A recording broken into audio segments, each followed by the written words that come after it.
this video, let's talk about the genetics of black people, how good they are. Is it really achievable for us to reach that level of muscularity by all in a natural way?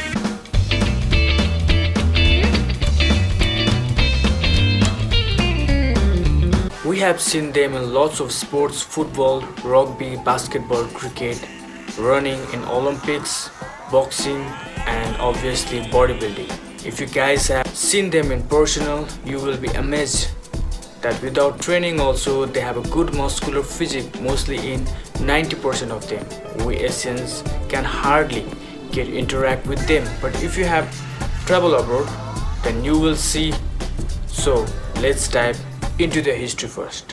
The slave period. Happy to join with you today in what will go down in history as the greatest demonstration for freedom in the history of our nation. Black people are actually originated from Africa, and a lot of people attribute the muscle power of black men to the slave period, when blacks were forced to work day and night, and therefore only the strongest survived. It's true that only healthy and strong people can endure similar torture, but it would be naive to conclude that slavery has altered the genetic pool so much. Is it really achievable?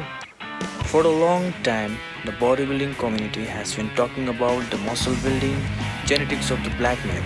According to many, African roots are highly beneficial when your goal is to construct large amounts of aesthetic muscle mass. Whenever people post a picture of a muscular man who happens to be black, the usual response is, he is black. He can gain muscle by playing cards and eating donuts all day. Is this really the case? Are black people incredibly gifted when it comes to building muscle mass? No, it's not about the race. It's about personal muscle genetics. The black community is gifted in the field of athletics. This is backed by the fact that almost all top-level running athletes are black. Track and field has always been dominated by black people, and it doesn't look like the hegemony will end.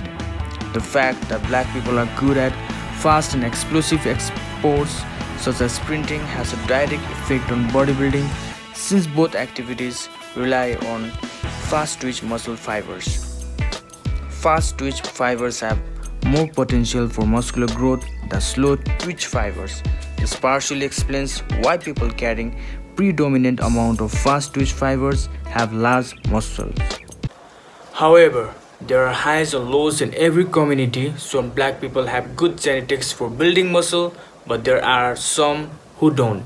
The fact that you're black doesn't mean that you have superior genetics for building muscle mass by default. Muscle size depends on your personal genes and overall potential for growth rather than race. Then what's the takeaway of this episode? Whether you're black, brown or white and which country you belong, it doesn't matter to grow your muscle if you have good genetics.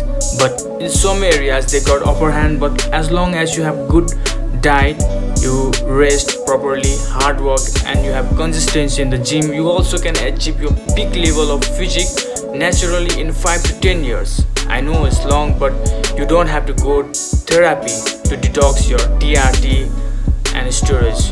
You know what I mean. So now it's time to wrap up this episode. If you like this kind of video, then support my channel. And don't forget to like and subscribe, share with your friends, and see you in the next video.